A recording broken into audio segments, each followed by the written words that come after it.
Hi, everyone, and thanks for tuning in. Joey Moss with Bad Boy Gaming, and we have a lot of Throne of Eldraine spoilers to discuss today. We are at 251 cards revealed of the 269 cards that make up the entirety of Throne of Eldraine. So spoiler season's just about over. I would expect tomorrow would probably be the last day that we see any new cards. And today we have quite a few new rares, some very impactful ones, and some really nasty ones, especially that are going to be seen play in Modern. But for Standard, we're going to talk about all that goes on with these new Throne of Eldraine cards. Let's get into it. And if you're new to the channel, by all means, subscribe. And if you are a returning face, by all means, thank you for tuning in. All right, let's get into it. Steel Leaf Champion is not new, but he's being replaced basically by Yorvo, Lord of the Green Preserve. They both cost 3 mana. One enters the battlefield with a 4/4, the other one enters the battlefield as a 5/4, and has a little trickery afoot, but so does Lord of the Garvin Presence. He's really cool. Legendary creature, Giant Noble. When it enters with 4 +1/+1 counters on it. Whenever another green creature enters the battlefield under your control, put a +1/+1 counter on Yorvo. Then, if Yorvo's power is greater than that creature's power, put another +1/+1 counter on Yorvo. So this thing is going to get monstrous very quick. You're going to want to wait to give it Trample or something. And if only we could thud him still. But too bad in this upcoming meta, it's going to be really hard to run 3-color decks. 2-color decks are going to be a thing, but I think mono is really being pushed heavily in this Throne of Eldraine set. So that's just the way we're going right now with the meta. Really cool cards. And also with Galta Primal Hunger rotating out, that's our big powerhouse. You know, I mean, a 12/12 that you can cheat into play turn 3 running Gruul colors. If you've seen some of my deck techs on it, I mean, that's redonkulous. And just being able to drop him even turn 4, turn 5 a lot of the cases, you know. Give this thing haste and it's nuts. So, but he's going bye-byes. This card might be kind of replacing him in a sense just because it gets larger, but it definitely doesn't have that trample, and you can't really cheat him into play because you don't need to. He's only a 4-drop. Then we have Blight Beetle over here, which is a way to just take out this stuff. Creatures your opponents control can't have +1/+1 counters on them. So that would really be a stinker for Mr. Yorvo over here. Probably a sideboard card. You're not going to see Blight Beetles main boarded, you know. But moving along, we have Linden, the Steadfast Queen. This card, I'm on the fence about. I'm not sure. I don't like that it's a 3/3. I really, really despise that. I think they could have made it a 2/4, you know. They could have made it a 1/4, and I would have been extremely happy. But being that it's a 3/3, I just don't think... it's not gonna live that long. But it's a cool card nonetheless. Vigilance, whenever a white creature you control attacks, you gain 1 life. That's whenever a creature attacks. So with cards like a Johnny's Pridemate, if we have 3 creatures attacking, Pridemate's going to get 3 +1/+1 counters put on it.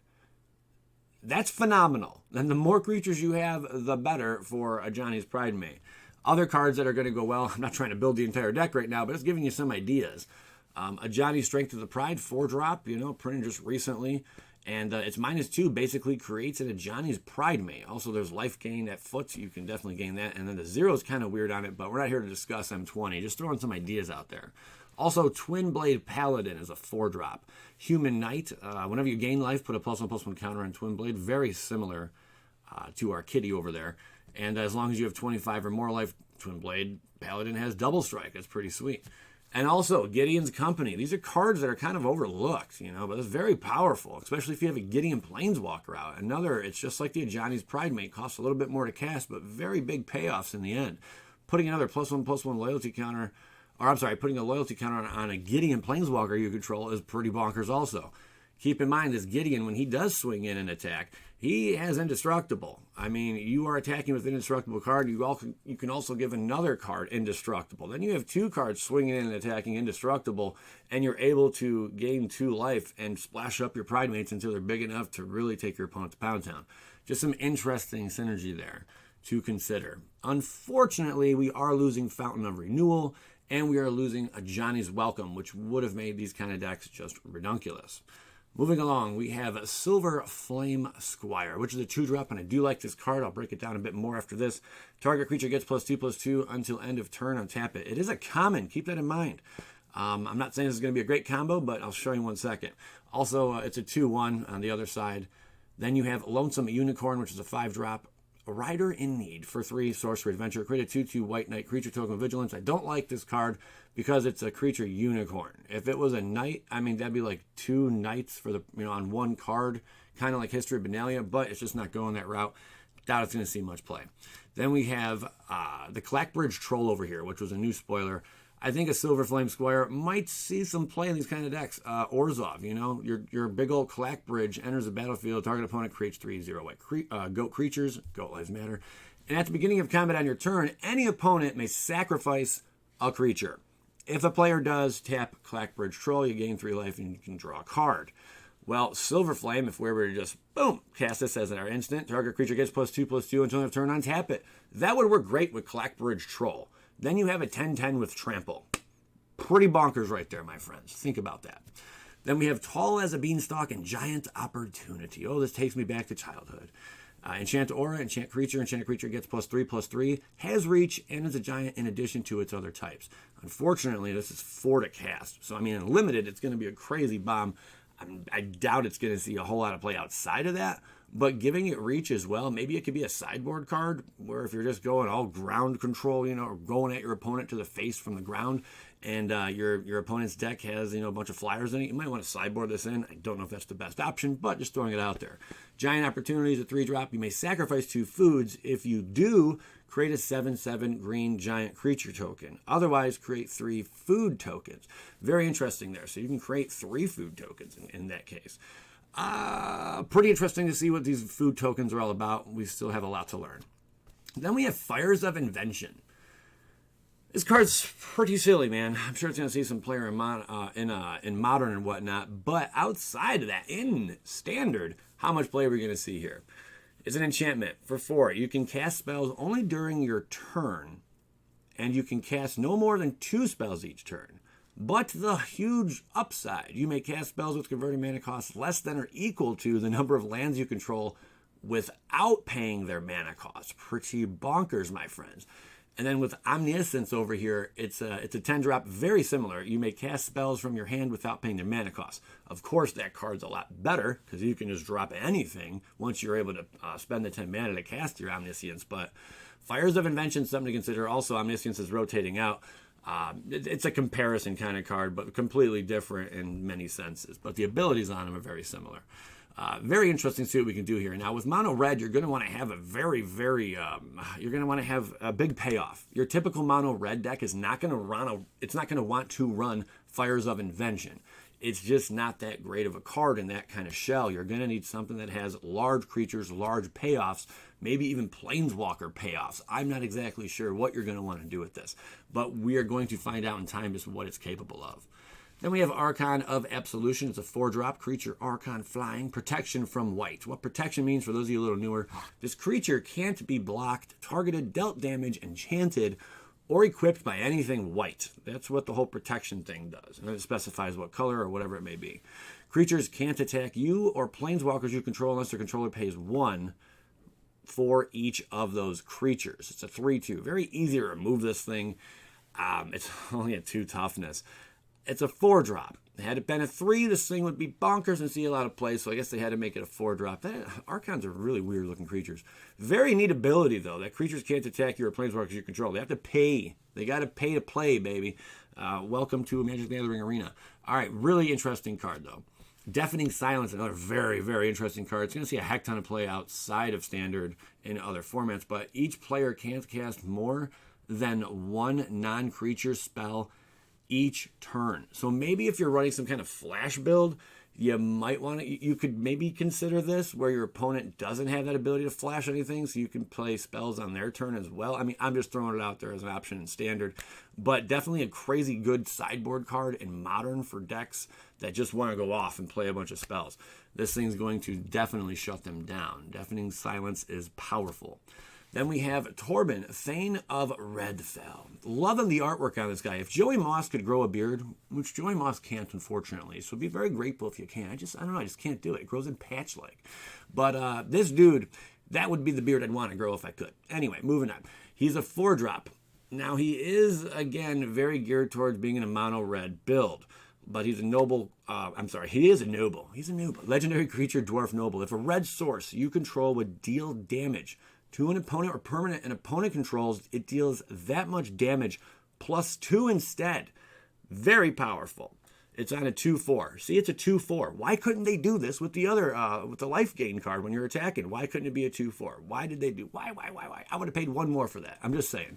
All right, very similar card is Flame of Keld. It's ultimate. It's like 3 over there. If a red source you control would deal damage to a permanent or player this turn, it deals that much damage +2 to that permanent or player instead. And we have seen Flame of Keld decks. There have been, I think, a couple that actually topped 8 long time ago. Like maybe a year ago or whatnot, but they were very powerful. They didn't take over the meta exactly, but this card made its presence. Now, if you can mix up and blend some great, awesome synergy with Torbrand with some other cards, you get yourself a winner. Gutter Snipe, however, is rotating out.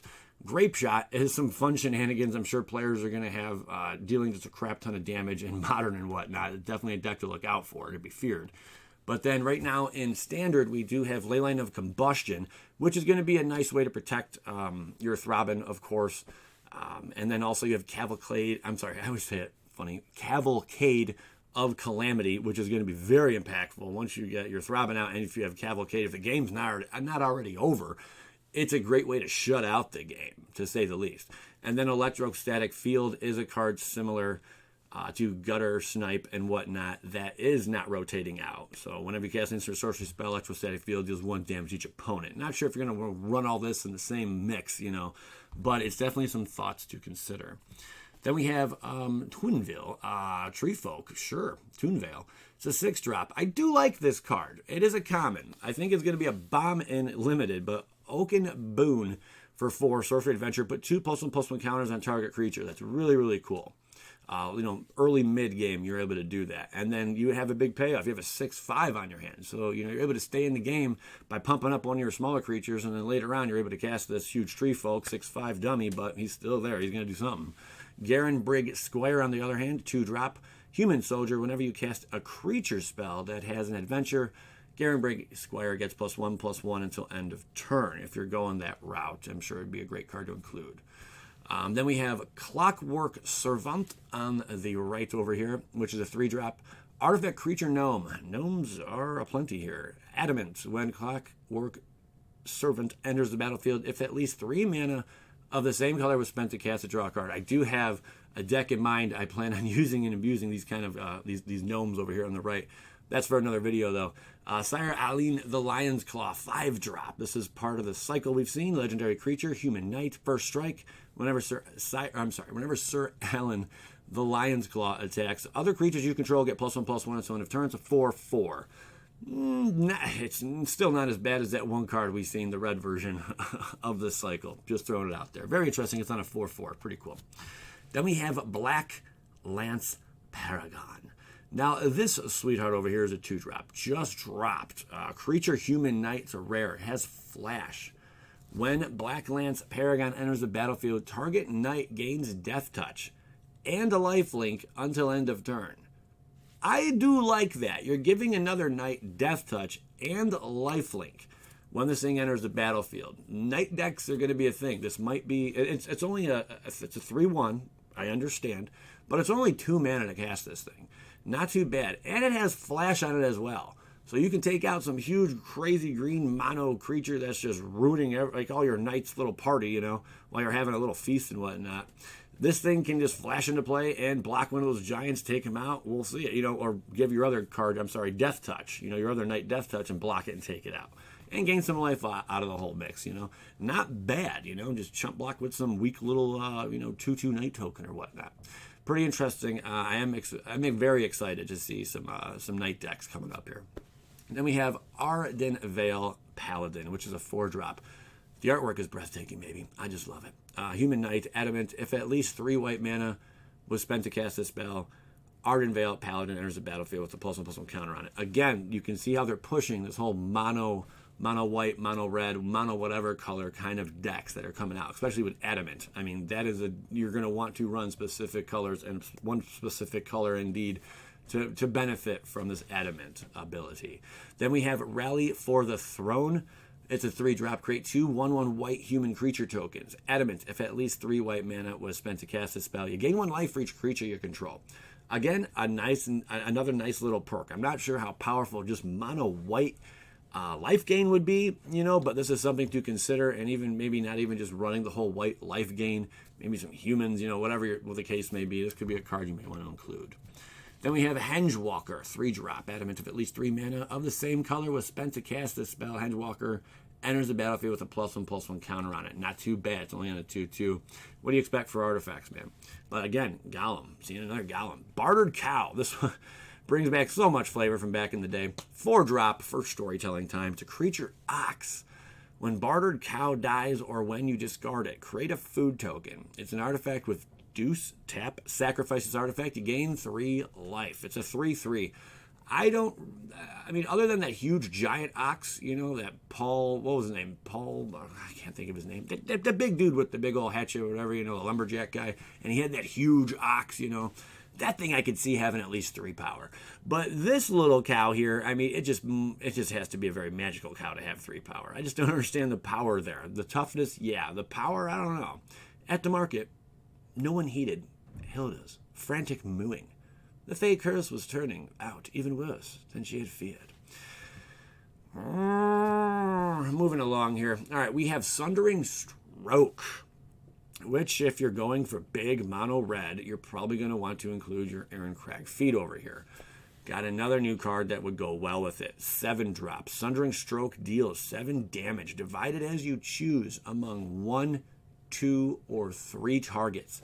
If at least 7 red mana was spent to cast this spell, instead Sundering Stroke deals 7 damage to each of those permanents and or players. That is a massive one-sided board wipe. I'm just throwing it out there. That is insane. And you are able to cast that as early as turn 4. In some cases, if you have 1 extra little mana, maybe from one of your golems or something, you're able to possibly play this on turn 3, which would be nutty with Ironcrag Feet and then board wiping everything. I'm not sure you're going to want to do that turn 3. Probably just better off to wait a little bit. But this is a nice synergy. Ironcrag Feet is a really, really cool card, man. I'm really excited to just use and abuse it in decks. Then we have Drown in the Loch.